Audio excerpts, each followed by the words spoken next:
네, 이달 들어서 한미 증시에서 3대 꼭지점 공포가 제기돼 왔습니다. 이번 주에 예정된 일정을 어떻게 나오느냐에 따라서 3대 꼭지점 공포가 해소되는 것뿐만 아니라 올해 말까지 미국과 한국을 중심으로 세계 증시 흐름이 좌우될 것으로 보입니다. 그래서 오늘은 과연 이 3대 꼭지점 공포란 무엇인지, 그리고 이번 주에 예정된 일정이 과연 이 공포를 해소할 수 있을지에 대한 진단 들어보도록 하겠습니다. 한국경제신문의 한상춘 논설위원 나오셨습니다. 안녕하십니까? 네, 안녕하십니까? 오늘은 미국 증시보다 국내 증시를 먼저 살펴봐야 할 것 같은데요. 지난주 금요일에 끝났던 우리 시장 흐름은 어떻게 보셨습니까? 네, 미국도 그렇고 한국도 그렇고 요즘 그 유행하는 용어가 영어로 하면 영어 잘 아시죠? 어펙스, 베리텍스에서 꼭지점이다 이렇게 이제 네. 특히 지난 주말에 미국에서 시장 차비들 사이에 베리텍스라는 용어가 많이 그 유행했는데요. 사실 지난 주말에 사상 최고치를 기록했지만 우리 그 서학개미 분들은 다소 좀 실망스러웠을 겁니다. 일단 그 3대 지수가 사상 최고치를 기록했지만 대부분 다 상승폭이 좀 크지 않고요. 네. 우리 그 서학개미들이 많이 갖고 있는 이런 좀 종목보다는 좀 광범위하게 올랐거든요. 그래서 이 시간을 통해서 사실 그 여러분한테 뭐 ETF 여러 상품을 같이 하고 주식의 종목 투자와 장점을 같이 하고 있는 뭐 글로벌 그 테마색 ETF라든가 뭐 중국 같은 경우는 전기차 ETF라든가 요즘 가장 핫하죠. 그리고 그런 쪽을 좀 이렇게 금융 상품에 가입하신 분들이 사상 최고치 기록에 따른 수익이 좀 더 증대했을 거로 이렇게 봅니다. 그래서 사상 최고치 하다 보니까 이 꼭지점 이런 얘기가 나오고 있는데요. 사실 그렇습니다. 지난 그 주말에 또 하나 이렇게 되는 것은 비트코인 가격이 좀 많이 올랐지 않습니까? 근데 이제 한 가지 아마존이 비트코인 시장, 가상화폐 시장에 진출하겠다 이런 얘기를 하는데요. 이게 한국경제TV 방송을 통해서 말씀드렸던 테크 크래시입니다. 그래서 페드가 미주간은행이 센트럴뱅크 디지털 커런시를 이렇게 빨리 가져가겠다 하는 네. 입장에 대해서 아마존과 이전에 그 테슬라 이런 통해서 이 시장을 진출하겠다 하는 측면에서 빅테크 기업, 아마존과 같은 빅테크 기업, 중앙은행 페드 입장에선 센트럴뱅크 디지털 간에 서로 기량으로 싸우는 거다. 그래서 테크 크래시다 이렇게 보시면 되겠습니다. 이런 것 때문에 어차피 이 테크 크래시에 대해서 중앙정부의 독점력이 좀 이렇게 견제력이 좀 많이 약화되지 않겠느냐 하는 측면에서 지금 비트코인 가격이 안정세를 찾았다 이렇게 볼 수 있습니다. 여기 지금 우리 큰 정비들께서 나오시죠? 이 대목이 굉장히 큰 대목이다 이렇게 볼 수 있습니다. 아무래도 이제 국내 증시와 관련해서는 지난 주말에 주중반 이후에 굉장히 좀 어려운 상황이 있었죠. 네. 그래서 그때에 그 나돌았던 얘기, 7월 말에 이달 말이죠. 외채 상환 부도설 이부 비관론자리 얘기했던 부분에 대해서 가능성이 제로다 하는 이 말씀을 드리고 그 이후에 그 S&P의 연례 심사에서도 한국의 신용등급을 그대로 유지했죠. 그리고 정부에서도 그 이후에 이렇게 진전된 상황을 보면 S&P의 그 국가 신용등급이 그대로 유지된 걸 바탕으로 해서 외평채를 15억 달러 발행하기로 결정했습니다. 외화 캐시플로가 부족해서 그런 게 아니라 이렇게 그 국가 신용등급이 좋을 때 외평채를 발휘하면 그만큼 발행 코스트라든가 이런 데에 우대받기 때문에 그렇습니다. 그리고 도쿄올림픽 실패가 지금 기정사실화되는 것 같아요. 물론 이제 주말에 이렇게 워낙 덥고 그다음에 코로나 델타 변이 때문에 대부분 다 댁에 계시면서 이 도쿄올림픽의 경기 장면을 보시면서 사실 우리 선수들이 선전할 때마다 이렇게 스트레스라든가 폭염에 따른 이렇게 어려움을 좀 해소하는 이런 측면이 있긴 합니다는 경제적으로는 상당히 실패한 거 이렇게 나오고 있습니다. 네. 그러면 국내 증시에서 엔화 자금을 회수하지 않겠느냐 하는데 이것도 가능성이 회수한다 하더라도 외화 캐시플로우가 상당히 좋다 하는 이쪽으로 말씀드렸고 그다음에 삼성전자가 78,500원, 400원 선까지 이렇게 떠들면서 78,400원을 좀 지키는 게 중요하다 하는 입장을 좀 말씀을 드렸었는데 네. 특히 동학개미 분들이 일부 그 대형주를 추천했던 분들이 12만 전자, 10만 전자 많이 보유하고 있기 때문에 삼성전자가 7만 원 선이 깨짐에 따라서 굉장히 손실이 많이 발생한 상황이 되거든요. 그래서 동학개미 분들을 위해서 좀 삼성전자가 78,400원 좀 지키면 좋겠다 하는데 반등을 했죠. 반등을 하는데 8만 원 선 회복은 어렵습니다. 지금 79,300원이었었죠. 이번 주에 미국의 빅테크 기업들의 실적이 발표된과 함께 삼성전자 주가에 어떤 쪽으로 가느냐 하는 쪽을 지금부터 말씀드리겠습니다. 아무튼 간에 이런 쪽으로 해서 우리 주가가 증시가 비교적 이렇게 나돌았던 쓸데없는 인포데믹을 좀 해소시키고 네. 삼성전자 반등이 이렇게 돼서 좀 증시가 전반적으로 이렇게 3,100선이 붕괴되는 3,200선이 붕괴되는 이런 현상은 맞지 않았습니다는 역시 가장 관건은 지금 이달이 끝나면 다음 달에 8월이 시작되지 않습니까? 예. 그래서 8.15 광복절 특사에 문재인 대통령께서 좀 결정을 하셔서 이재용 부회장이 도의적 책임을 이렇게 면하라는 얘기는 아닙니다. 지금은 굉장히 중대한 입장이기 때문에 가석방과 지금 사면을 오락가락하고 있습니다는 사면적으로 결론을 좀 내주셔서 지금 한국 경제에 삼성전자가 차지하는 비중이 여전히 높은 점을 감안해 볼 때 개선을 해야 되겠습니다. 그게 현실이기 때문에 지금 상태에서 삼성전자를 어떻게 하면 안 되는 거거든요. 그래서 그런 쪽으로 해서 한국 경제가 좀 안정을 찾았으면 하는 이런 바람이다 하는 걸 말씀드리겠습니다. 우리 시간으로 지난주 토요일 새벽에 마감했던 현지 시간 금요일 뉴욕 증시에서는 3대 지수가 동반 사상 최고치를 경신했습니다.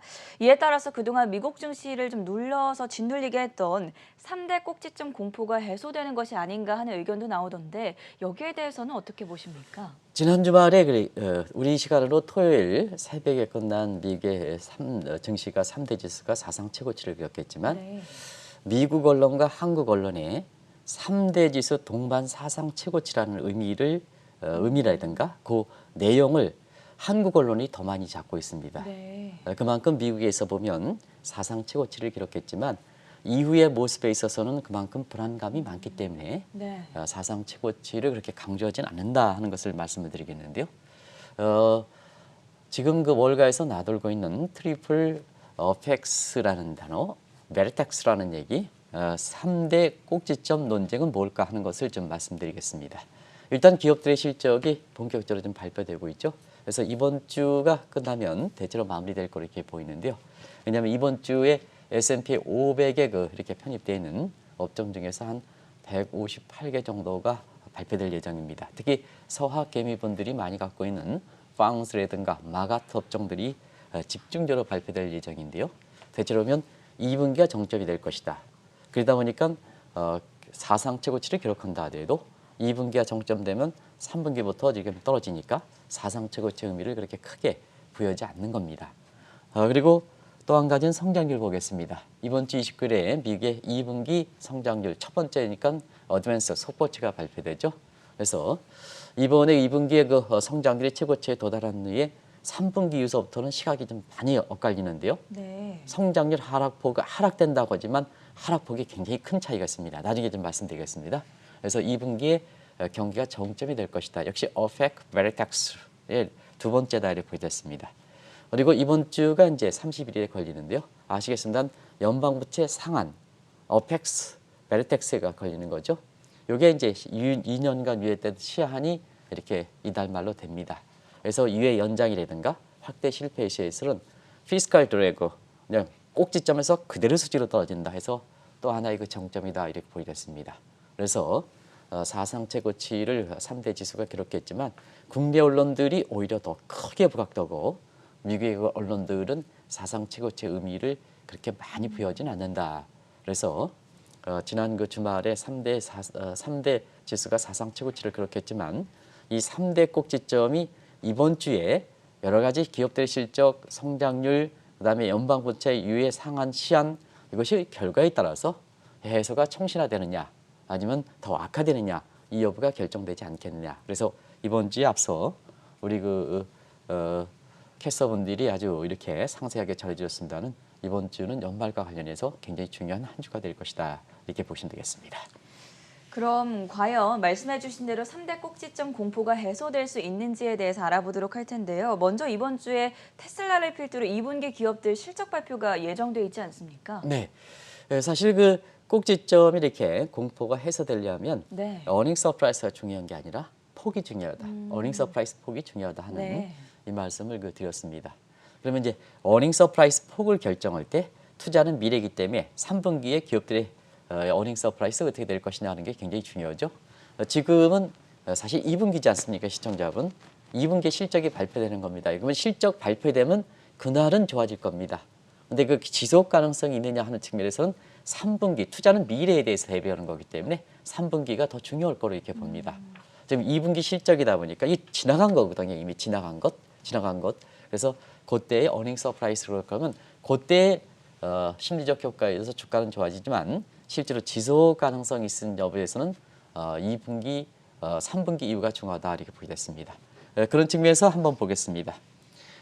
사실 그 어닝 서프라이즈 이렇게 관련해서는 올해 2분기가 가장 그 정점이 될 것이다 하는 것은 누차에 말씀드렸죠. 그래서 조사 기관들을 이렇게 보면 올해 2분기의 여러 가지 기간에 따라서 좀 다릅니다는 올해 한 작년 동기 대비해서 뭐 76%, 78% 이렇게 수익이 증가할 것이다 이렇게 나오고 있습니다. 근데 3분기 이후서부터 한번 보겠습니다. 실적 증가를 보면 3분기 27% 많이 떨어지죠. 여기 대비해서 3분의 1로 떨어지죠. 네. 그다음에 4분기는 20% 떨어집니다. 작년 동기 대비해서 이익 개선율이다 이렇게 보시면 됐습니다. 요거는 제가 기관의 텀슨앤데이터에서는 지금 요즘 실적 발표를 좀 잘 안 하더라고요. 그래서 최근에 그 실적 발표하는 기관이 좀 약간 신뢰성에서 좀 문제가 있기 때문에 네. 이렇게 좀 들쑥날쑥한다 이렇게 보겠습니다. 어찌됐든 추세가 중요한데요. 추세에서 보면은 2분기 이후에 3분기 어떻게 될 것이냐 하는 측면에서는 마진폭을 보실 필요가 있습니다. 그럼 마진폭은 기업의 사실 그 매출액 대비 코스트, 기업 비용이 있지 않습니까? 마켓 레이셔가. 그러면 최근에 있어 보면 기업들의 그 마진폭이 굉장히 많이 갉아먹는 요소들이 많습니다. 그 대표적으로 전문직을 중심으로 해서 지금의 그 디지털 컨텍스트 수요가 되기 때문에 개발과 인력과 관련된 IT 업종들 같은 경우에는 사람이 없어서 안 되거든요. 그렇기 때문에 임금 상승이 굉장히 빨라지고 있습니다. 그리고 집값도 나중에 말씀드리면 이례적으로 급등하고 있습니다. 그리고 원자재 가격도 아까 우리 박근 캐스터인가요?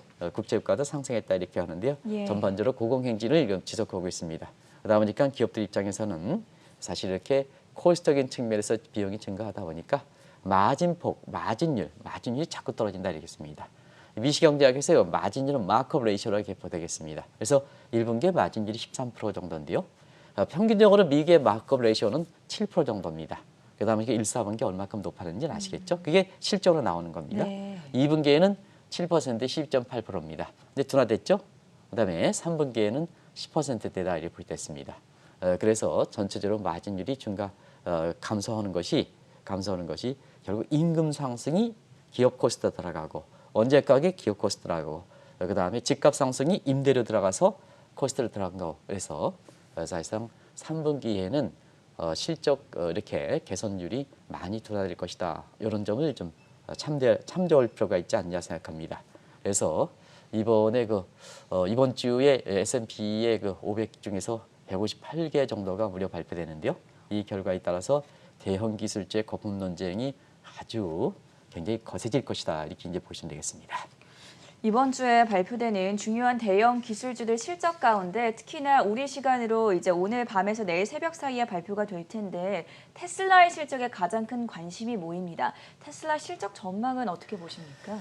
지난 주말에 어느 정도 예고했지 않았냐 생각합니다. 지난 주에는 그 대형 기술주들이 많이 편입되는 나스닥 지수가 사상 최고치를 기록했습니다는 큰 정부에서 아까 사실 테슬라의 주가를 그렇게 얘기해 줬습니다는 네. 사실 대형 기술주 하면 우리 서학개미 입장에서는 테슬라 아닙니까? 그렇죠. 근데 나스닥이 대형 기술주 위주로 해서 세상 최고치를 기록했지만 테슬라 같은 경우에는 오히려 주가가 떨어졌습니다. 한번 그렇습니다. 테슬라 주가 다시 한번 말씀해 주시죠. 근데 사실은 그 테슬라 입장에서는 굉장히 큰 호재가 있었죠. 왜냐하면 아마존이 가상화폐 시장에 진출할 것이다 하는 입장에서 보면 일론 머스크 테슬라가 가장 큰 호재인데도 불구하고 네. 사실은 주가가 떨어졌습니다. 왜 그럴까 하는 측면에서는 이제는 테슬라의 실체, 그다음에 일론 머스크의 실체를 알기 시작한다는 얘기입니다. 시장이 먹히기 시작한다는 얘기입니다. 그런 관점에서 올해 1분기 실적을 한번 보겠습니다. 누차에서 말씀드렸지만 기업은 본질이 중요하다. 항상 본질이 중요하다.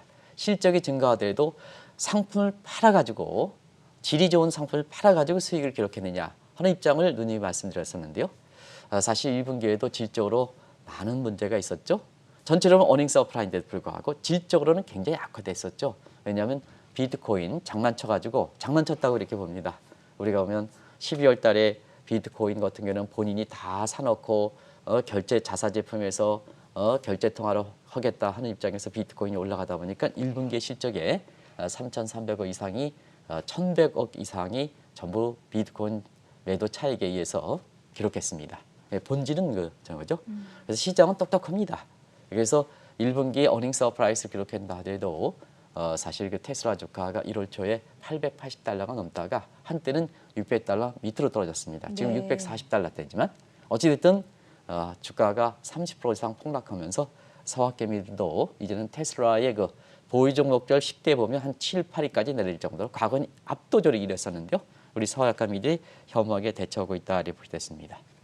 이런 가운데 아직도 이렇게 제도권 증권사에서 천슬라 떠드는 사람이 있습니다. 근데 1, 4분기에 30% 폭락하는 상황에서 가장 많은 피해를 미쳤습니다. 이 과정에서 천슬라 이렇게 주장했던 사람들에 대한 소위 미국의 성장주죠. 그래서 원성이 좀 자제한 상태다 이렇게 볼 수 있습니다. 이게 1분기의 모습이다. 그럼 2분기에는 어떻게 될 것이냐? 2분기 한번 보겠습니다. 2분기에도 테슬라의 질적 성장 문제에서 굉장히 큰 문제가 될 거로 이렇게 보고 있습니다. 실적은 좋게 나올 겁니다. 근데 기대했던 도지코인과 비트코인이 못 받쳐주는 상황이고요. 지금 비트코인이 34,000대를 안정을 했지만 이건 7월 달입니다. 2분기의 실적이니까 다들 아시겠습니다는. 그리고 2분기에는 탄소 배출권을 매각하는 수익이 있습니다. 이게 좀 큽니다. 이 탄소 배출권은 뭐냐면 우리가 CO2 가스 이렇게 해서 단기 안에 시장 프로세스 줄이지 못하면 그 탄소 배출권의 소용량을 사야 되거든요. 그렇죠. 그렇기 때문에 이것을 다른 나라의 탄소 배출권 시장에서 다른데 판다는 필요한데 판다는 얘기입니다. 네.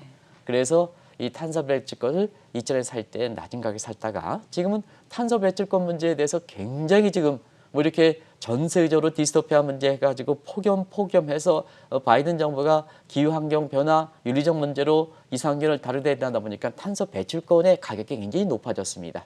요거 팔아가지고 이렇게 2분기의 그 실적을 이렇게 받쳐줄 거로 보기 때문에 정말로 테슬라 입장에서 전기차라든가 이런 쪽에서 본질에 해당되는 부분에 대해서는 굉장히 큰 문제가 있거든요. 최근 들어서 여러 가지 제품 결함 때문에 리콜이라든가 이게 많이 당하는 입장입니다. 특히 유럽에서는 많이 당하고 있고 중국 같은 경우는 지금 중국의 전기차 ETF에 대해서 이 방송을 통해서 누차 말씀드려서 최대 수익을 기록한 이유는 미국의 그 테슬라라든가 이런 전기차를 배척하는 거 아니겠습니까? 그 과정이 미중 간 마찰인데요. 이번 주에도 양국 간의 고위급 회담에서 아까 이렇게 집중적으로 이렇게 말씀해 주셨습니다는 사실 양국 간의 그 전기차 첨단 산업 관련해서 배척 운동이 벌어지거든요. 그런 측면에서 중국 시장이 받쳐주지 못한다면 테슬라의 그 장기 성장권에 문제가 있지 않느냐. 결과적으로 보면 앞서도 그 말씀드렸습니다는 지난 주말에 대형 기술제 나스닥 사상 최고치를 기록한 데도 불구하고 대형 기술 상징격에 해당되는 테슬라는 지금 1% 이상 놀랐는데 테슬라를 바로 고쳐주면 앞서 말씀드린 것 같이 오히려 떨어졌다 이렇게 됐습니다. 이런 것이 이번에 대형 기술주 빵스라든가 이런 측면에 아주 이렇게 지난 주말에 유튜브라든가 이런 쪽에서 나스닥이 사상 최고치를 기록하니까 성장주가 간다 하는 쪽으로 해서 굉장히 많이 미는 시각인데요. 현지 분위기는 굉장히 신중을 기하는 분위기다 하는 걸 말씀드리겠습니다. 테슬라뿐만이 아니라 이번 주에 정말 뭐 애플이나 마이크로소프트, 페이스북 등 빅테크 기업들의 실적이 예고돼 있는데 이 실적 발표가 마무리될 에는 2분기 미국의 경제 성장률 발표도 예정돼 있지 않습니까? 네, 마이크로사이드에서 기업들의 실적이 이제 마무리되면 네. 그 시점에 맞춰서 매크로사이드의 미국의 2분기 성장률 속보치가 발표됩니다. 미국 시간은 29일 날 하죠. 근데 올해 그 성장률을 보면 올해는 전체 미국 성장률은 좋습니다. 지금 미국의 성장률이 아시겠습니다는 그 바이든 정부가 들어오면서부터 다자 채널로 복귀하고 그다음에 국수주의, 이기주의 이런 문제가 많이 줄어다 보니까 세계 교육 환경이 이렇게 개선되는 모습이 이렇게 보이고 있고 그다음에 어찌됐든 1, 4분기, 2, 3분기는 코로나 백신, 요건 코비드-19 미국에서 이제 방송을 할 때 항상 구별하는 시각도 전 앵커도 느끼시겠습니다는 원래 그 발원지가 뭐 어디냐 관계없이 델타 변이가 일어나기 전까지는 코비드-19이라고 이렇게 했습니다. 네. 근데 최근에 미국 방송은 코비드-19과 원래 코로나와 델타 변이와는 구별해서 보는 시각도 잘 염두에 두실 필요가 있습니다. 왜냐하면 나중에 말씀드리겠지만 델타 변이가 지금은 지배종, 우세종이 됐기 때문에 이전에 코로나 문제는 코로나 19로 보는 거고, 요건 백신 문제에서 어느 정도 해결이 됐다. 미국의 7월 4일날 불안자는 아마 독립기념까지 선언을 했으니까. 그래서 올해 1분기, 2분기 성장률이 높게 나오는 겁니다. 그러다 보니까 연간으로 하반기 성장률이 낮아진다 하더라도 올해 OECD, IMF 이런 기관에서 올해 성장률, 미국의 성장률이 굉장히 높게 나옵니다. 그래서 7% 갈 것이다. 그런데 주가는 올해 연간 전체 성장률이 중요한 게 아니고 2분기 이후서부터 성장률이 어떻게 될 것이냐, 경기 순환상 모습이 더 중요하다 이렇게 보겠습니다. 미국의 그 경제를 볼 땐 올해 연간 성장 최대 실적을 최고 기록할 거다 보이죠. 그런데 주식 투자 입장에서는 경기 순환적인 측면을 보실 필요가 있다 이렇게 보겠습니다. 그러면 이제 경기 순환적인 측면에서 한번 보겠습니다. 경기 순환적 것은 벨레텍스 아펙스라는 얘기가 나오는 것은 2분기 성장률이 최고치를 기록하기 때문에 3분기 이후부터는 둔화될 것이다. 자, 한번 보겠습니다. 가장 최근에 경제 이코노미스트, 글로벌 IB라든가 또 예측기관의 매크로 사이드를 담당하는 사람을 대상, 이코노미스트를 대상으로 해서 조사한 결과가 가장 최근입니다. 이건 이번 주 29일에 하면 지난주에 나온 겁니다. 성장률 보면 자 2분기가 올해 9.1%, 이제 3분기서부터는 둔화되죠. 7.0%, 5.3%, 3.3%, 1년에는 반토막 되는 거죠. 근데 사실 요거보다 뒤에 나온 이코노믹 캐피탈이라고 여기 있습니다. 요게 이제 지난주에 사상 최고치의 3대 기록일 33 최고치를 기록했던 것을 좀 의미를 퇴색시킨 것이, 요 월스트리트저널에서는 2분기에 9.1%, 대부분 9% 내외를 이제 볼 거 없습니다. 네. 그래서 3분기에 7.0% 이렇게 떨어진다 그러죠. 근데 이코노믹 캐피탈스는 3분기에 3.5% 떨어질 거로 보고 있습니다. 이게 이제 그 기관에 따라서 그러는데요. 결국은 월스트리트저널 이코노미스트라든가 애널리스트를 대상으로 해서 1년 후에 3.3%가 경우에 따라서는 자 올해 2분기가 지난 3분기에 3.5% 떨어질 것이다. 아주 급락할 수 있다는 얘기거든요. 그렇기 때문에 두 가지만 말씀드리겠습니다. 올해 성장률 좋습니다. 1분기와 2분기 연간 성장률 좋습니다. 이거 가지고 미국 증시를 해설하면 안 된다. 이미 1, 4분기, 2, 4분기는 지났다. 그러면 3분기 이후 경기 순환상의 모습이 중요하다 하는 것을 말씀드리겠는데요. 어쨌든 정점이다. 2분기가 정점이다. 성장률은 둔화된다. 근데 3분기의 성장률에 따라서 월스트리트저널에서 보면 7%, 이번 주에 조사된 거 보면 가장 최근에 나온 건 3.5%. 왜 그럴까? 델타 변이 문제에 대해서 그렇습니다. 델타 변이 문제에 대해서 지금 미국도 한때는 10,000명 밑으로 떨어질 것이다. 이렇게 해서 네. 지금은 지금은 10만 명이 넘었습니다. 그렇죠. 10만 명이 넘었습니다. 이런 각도에서 시청자 여러분, 왜 사상 최고치를 기록했는데 이 국내 언론은 오히려 더 크게 부각된다고 말해서 유튜브에 그 방송 하시는 분은 크게 부각돼서 미국 입장에서는 3대 사상 최고치라는 말을 굉장히 신중하게 기울까 의미를 많이 부여하지 않을까 하는 측면을 한번 보겠습니다. 그게 벨레텍스 어펙스 꼭지점 공포의 부분에 해당되기 때문에 그렇습니다. 그 부분을 좀 보겠습니다. 경기적인 측면에서 2분기 정점론과 마찬가지로 꼭지점 공포가 해소되기 위해서는 조금 전에 언급도 해주셨지만 이 델타 변이 바이러스 문제가 해결이 돼야 될 텐데 언제쯤 해결이 될 수 있겠습니까? 네, 그거는 바이러스 관련된 전문가는 아니기 때문에. 네. 근데 이제 우리가 경제적 측면에서는 이건 좀 시청자 여러분 다 아시겠죠? 대서 네이처지 같은 경우는 올가을에 제2의 그 팬데믹, 작년 3월달에 시작했던 코비드 19에 대한 팬데믹뿐만 아니라 델타 변이에 대한 팬데믹 얘기가 벌써부터 나오고 있습니다. 이 얘기는 다들 아실 거로 생각합니다. 그런데 그 위에 진전된 사항을 좀 말씀드리겠습니다. 지금 그 미국이라든가 이런 데에서는 사실상 경제 재봉세냐 재개연세냐 하는 놓고 굉장히 갈등을 빚고 있습니다. 대표적으로 보면 영국의 보리스 존슨 본인이 이제 코비드 19에 걸렸던 사람이고, 그렇죠. 그리고 델타 변이가 코비드 19에 비해서는 굉장히 감기 정도에 그칠 것이다 하는 측면에서 경제 자연화를 선포했습니다. 그러다 보니까 델타 변이가 확 증가했습니다. 이런 문제가 우리나라도 지금 고민이 많을 겁니다. 지금 보면 한국은 코비드 19과 델타 변이의 방역 수치를 그대로 유지하고 있습니다. 그런 측면에서 일부 방송에서 나오신 분들은 언제까지 자, 확진자 수를 통계로 해서 경제 재봉쇄만 할 것이냐 하는 측면에서 우리가 경제활동 재개화 문제라든가 그 다음에 코비드-19 내지는 델타 변이와 관련해서 합리적 조화점을 찾아야 된다. 찾아야 된다. 이런 문제를 해서 우리나라에서도 사실은 확진자를 토대로 하는 수를 토대로 하는 엄격한 거리두기라든가 이런 부분에 대해서 다른 방식을 도입해야 된다 하는 쪽에 얘기들이 나오고 있습니다. 이 문제는 전 세계로 똑같은 문제입니다. 또 이게 경기라든가 증시적인 측면에서는 굉장히 중요한 요소이기 때문에 한번 좀 볼 수가 있습니다. 자, 경제 재개한다. 대부분 다 델타 변이가 감기 수준한다. 이번에는 뭐냐? 소극적 대응한다. 소극적 대응은 아닙니다. 왜냐하면 미국의 사실 뉴욕에서도 마스크 착용을 의무화하고 있습니다. 백신 맞는 것보다도 가장 적극적 대책이 이렇게 마스크 착용하는 겁니다. 가장 나은 대책 아니겠습니까? 네. 마스크 대책이. 그래서 상대방이 마스크를 하면 대부분 이거는 바이러스 관련된 사람들 입장에서는 대부분 다 90% 이상은 잡는다 하는 입장입니다. 그래서 어떤 분이 이렇게 마스크만 착용하고 경제활동 재개시킨다 해서 소극적 대응한다. 절대로 그렇지 않습니다. 꼭 마스크 차시기 바랍니다. 가장 강력한 백신입니다. 하는 것을 다시 한번 좀 말씀드리고요.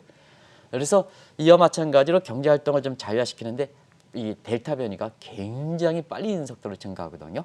그래서 시청자 여러분, 많은 분들이 이렇게 세계 각국들이 재개냐, 재봉쇄냐, 뉴욕도 지금 마스크 착용을 의무화하고 있습니다. 영국도 다시 보리스 존슨의 정책적 판단이 잘못됐다. 다시 한번 재봉쇄에 들어간다 하는 입장으로 가고 있습니다. 이것이 경기 순환상에서 보면 왜 2분기는 9%를 기록해서 컨센서스가 형성되더라도 3분기에는 월시저널에서 7%인데 캐피탈 이코노믹스에서는 3.5% 돌아다니냐. 결국 델타 변에서 경제 재봉쇄냐 아니냐. 이 여부에서 파란감될 문제가 아닌가 생각합니다. 그래서 매크로사이드 어펙스 이렇게 벨팍스 이렇게 논쟁이 바로 여기서 드는 거다 하는 걸 말씀드리겠습니다. 그리고 이달 말이었죠. 2년 전에 유예됐던 연방 부채 상한 시한이 다가오고 있는데 이 부분에 대해서는 어떻게 끝날 거라고 예상하십니까? 네, 이 대목은 우리가 이제 이 방송을 통해서 다른 그 이렇게 유튜브라든가 이런 데 지적하지 않는 사항을 좀 이렇게 해서 하나 그러는데요. 이것도 또 하나의 그 베레삭스 어펙스죠.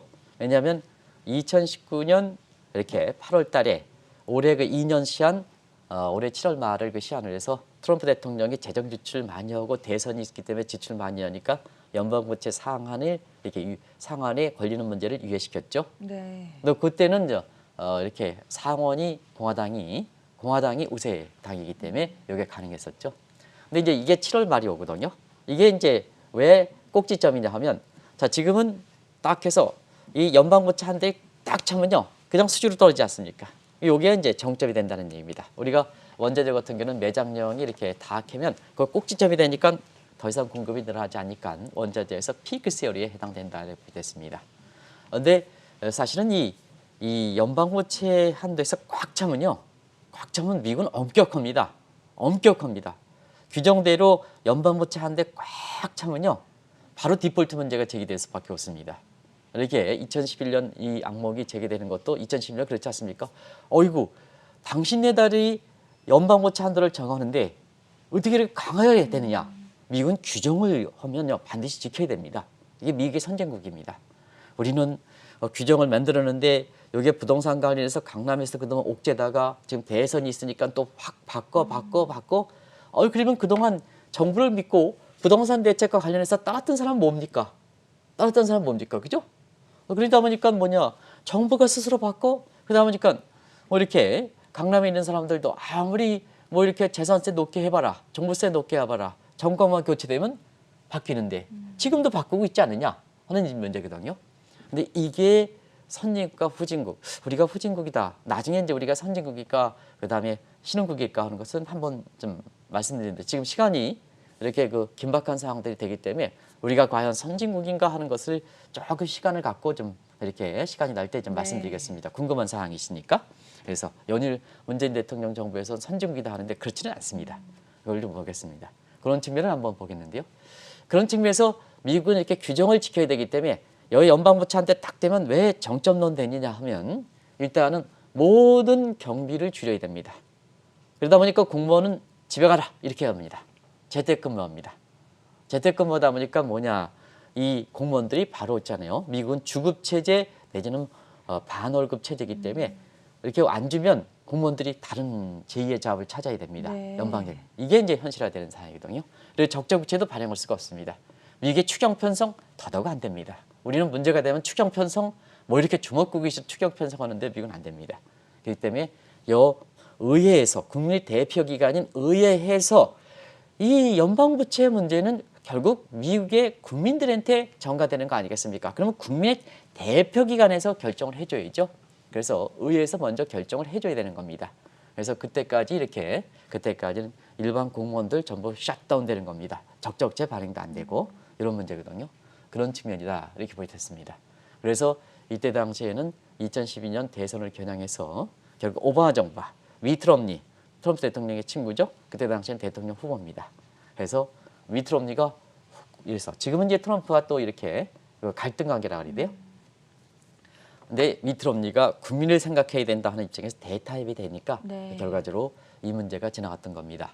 그래서 그때는 S&P가 미국의 신용등급을 한 단계 강등시켰죠. 지금도 그 상태를 유지하고 있다 이렇게 보여졌습니다. 근데 지금은 10년 전의 상황이 다시 재편되는 거죠. 트럼프가 남겨놓았던 이렇게 후폭풍 때문에 네. 이게 이제 트럼프에 연장됐다 7월 말에 이제 오는 거죠. 그런 측면에서 자 앨런 대통령, 앨런 그 장관 입장에서는 이 재무부 책임자니까 굉장히 급한 것 같습니다. 다음 달 2일에는 디폴트 방지를 위한 이런 비상조치를 강구하겠다. 그만큼 공화당이 지금 꽉 쥐고 있다는 얘기입니다. 왜냐하면 사실은 7월 4일 날 우리도 이제 방송에서 너무 불안한 너무 빨리 가는 게 아니냐 하는데 7월 4일 날 또 하나의 독립이라 하면서 코로나 백신의 접종률이 70% 가야 독립기념을 선언하는데 63%에 너무 일찍 축포를 터뜨렸거든요. 네. 이게 좀 변수가 되지 않겠느냐 하는데 지금 델타 변이에 의해서 지금 10,000명 밑으로 떨어질 것을 봤던 것이 지금 11만 명대를 아주 폭발적으로 증가하니까 공화당이 또 트럼프 키즈들이 바이든 대통령의 실패다 하는 쪽으로 나오는 상태거든요. 네. 그런 과정에서 디폴트 문제, 현재 정부가 이렇게 바이든 정부니까 디폴트 문제는 굉장히 박용하기가 좋은 게임입니다. 이런 측면에서 상당히 좀 심각한 것 같습니다. 그러다 보니까 앨런 장관 입장에서는 다음 달 2일에, 다음 달 뭐 2일은 뭐 그렇게 남지도 않습니다. 다음 달 1일에 디폴트 방지를 위한 비상대책을 강구하겠다 하는 이 문제가 7월 말 이번 주에 다가온다 이렇게 됐습니다. 마지막 중요한 일정까지 확인을 해보도록 하죠. 이번 주 현지 시간 27일에서 28일까지 양일간 FOMC 회의가 열리게 되는데 이 회의를 통해서는 또 꼭지점 공포가 해소될 수 있을지 그 부분까지 짚어주시죠. 네, 지금 이제 말씀드렸다시피 꼭지점 공포가 완전히 해소되지 않는다. 네. 불안과 그다음에 사실 긍정 요인이 이렇게 있다면 그러면 이제 페드 입장에서는 이런 정책할 때 지금은 자꾸 페드 입장에서는 그동안 파월 의장이라든가 이런 사람들이 얘기를 보면 지금 금융정책, 통화정책에 있어서는 변화를 주고 싶습니까? 변화를 주고 싶어 하지 않습니까? 안 주고 싶어. 안 주고 싶어 하죠. 네. 그러니까 꼭지점 공포에서 긍정, 낙관 있고 부정이 있으면 사실 이번 회의에서는 모든 거 결정하지 않는다. 이렇게 볼 수 있습니다. 그래서 27일, 28일 날 많은 사람들이 FOMC를 하지만 큰 변화를 주지 않을 것이다. 결국 기준금리 문제, 0에서 0.25% 문제, 그 다음에 양적으로 정책 문제, 이런 문제에선 크레딧이 있는 투자 적격 문제에 있는 사실 그 국채 800억, 그 다음에 주택자 MBS 400억, 1,200억 하는 건 그대로 유지한다 이렇게 보여졌습니다. 근데 문제는 2월 회의에 테이퍼링 공식 논의했다거든요. 그래서 이게 군체적 윤곽이 잡히느냐 하는 문제, 이 문제도 그렇게 잡히지는 않을 것 같습니다. 하겠습니다. 그러면 굉장히 애매모호한 회의 결과를 내놓을 거 이렇게 보이는데요. 시장의 평가가 중요하다. 시장의 평가가 중요하다 하는 입장을 말씀을 드리겠는데요. 6월 FOMC보다 이게 단축되냐 길게 되냐 하는 문제에서 지금의 델타 변이를 볼 때에는 상당 부분 지연될 가능성이 있다. 그래서 우리가 테이퍼링 얘기가 나왔을 때 경제가 정상화되면 테이퍼링이 된다. 그래서 자 어떤 분 그런 얘기를 하죠. 여기 FOMC의 테이퍼링을 결정하는 권한도 아닌데 뭐냐면 테이퍼링은 내가 보기에는 9월 달 결정한다. 11월 달 결정한다. 이렇게 얘기했던 이렇게 사람들이 굉장히 많았었죠. 정말. 근데 한국경제TV 방송에서는 그거 결정하는 건 FOMC 멤버들입니다. 우리가 경제가 좋아지면 테이퍼링은 다가옵니다. 이렇게 인식하면 된다. 인식하면 된다. 이런 쪽으로 말씀드렸습니다. 이와 같은 상황이 전개될 게 그렇습니다. 델타 변이라든가 이게 또 이렇게 확산될지는 누가 알겠습니까? 이렇게 되거든요. 근데 문제는 이번에서 가장 회의 결과에서 주목해야 될 것은 기준금리라든가 양적완화 정책이라든가 테이퍼링이라든가 이거보다는 더 관심 있는 게 있습니다. 위계 집값이 아주 급등하고 있습니다. 네. 위계 집값이 이번 주에도 케이스 실러 지수에 대해서 의미를 좀 일정은 잡고 있습니다만 부각하지 않고 있는데요. 가장 중요한 지표가 케이스 실러 지수입니다. 위계 집값이 이상적으로 급등하고 있습니다. 위계 집값이 급등한다는 것은 양극화 문제에 봉착되는 문제거든요. 그래서 우리가 했다시피 집값 문제 때문에 물가라든가 그다음에 고용 문제가 아니라 집값 문제 때문에 순차적 테이퍼링인 그래서 뭐냐 MBS는 줄인다. MBS를 줄여야 집값을 잡힐 수가 있거든요. 그래서 순차적 테이퍼링 논의는 아마 이번 주에 이번 회의에서 굉장히 큰 이슈가 될 것이다. 이렇게 보시면 되겠습니다. 이 문제는 7월 FOMC의 지금의 상황으로 볼 때 이렇게 검토하실 필요가 있다 이렇게 보겠습니다. 또 한 가지는 자 시장의 평가가 중요하니까 시장의 평가 요 FOMC 회의가 끝나고 나서 블랙아웃 기간이 있거든요. 지금 블랙아웃이 끝나고 나서 이번 주말이죠. 여러 가지 FOMC 의사들이 이렇게 금리라든가 국채 금리라든가 그 기준금리라든가 인플레 문제라든가 고용 문제에 대해서 얘기할 텐데 이게 이제 시장의 평가 부분에 영향을 미치는 부분이거든요. 그래서 이번 회의 결과는 많은 사람이 얘기했던 금리, 테이퍼링 이것보다도 오히려 집값 문제에 대해서 워낙 많이 뛰니까 순차적 테이퍼링 문제 이게 관심이 될 거 이렇게 보이고 그다음에 시장의 평가가 중요한 거니까 결국은 블랙아웃 기간에 끝나는 각종 쏟아져 나오는 FOMC 의사들이 어떤 발언을 할까? 고용 문제나 인플레 문제 그리고 또 한 가지는 이제 여름 휴가철이 본격적으로 진행되고 있습니다. 네. 여름 휴가철이 끝난 이후에 지난주에 국내 언론들이 파월 의장의 그 교체 문제에 대해서 많이 썼어요. 그래서 브레이너 의사가 될 것이다 이렇게 얘기하는데요. 우리 이 방송을 통해서는 아마 한 달 전에도 전서부터 이 문제를 좀 말씀드렸을 겁니다. 그래서 지금은 연임이 기정사실화되고 있는 입장이지만 지금 상황에서 통화정책 문제에 있어서는 좀 변화를 줘야 된다. 변화를 줘야 된다 하는 입장에서 사실은 이렇게 브레이너 이사로 교체 문제가 아마 경우에 따라서는 이번 회의에 파월 의장에 대한 FOMC 멤버들의 트럼프 키즈라든가 이런 멤버들의 분위기를 보면 어느 정도 감을 잡을 수 있지 않냐 생각합니다. 네. 그래서 뭔지 임기가 앞두고 있는 사람들은요. 거기에 대해서 누수 영상 때문에 그렇게 애정을 걷지는 않습니다. 만약에 있잖아요. 우리 전 앵커가 경제부총리다. 근데 이제 부총리가 끝났다. 이렇게 하면 제가 이렇게 부총리가 진행하는 입장에서 제가 탁 해서 이게 방송 해설을 한다면요. 옛날만큼 열의를 갖고 방송하지는 않을 겁니다. 네. 그래서 그 회의 분위기에 파월 의장의 교체설 문제와 관련해서 그 분위기를 회의가 끝나면 목요일 새벽에 이렇게 해서 그런 분위기를 같이 한번 전해드리겠습니다.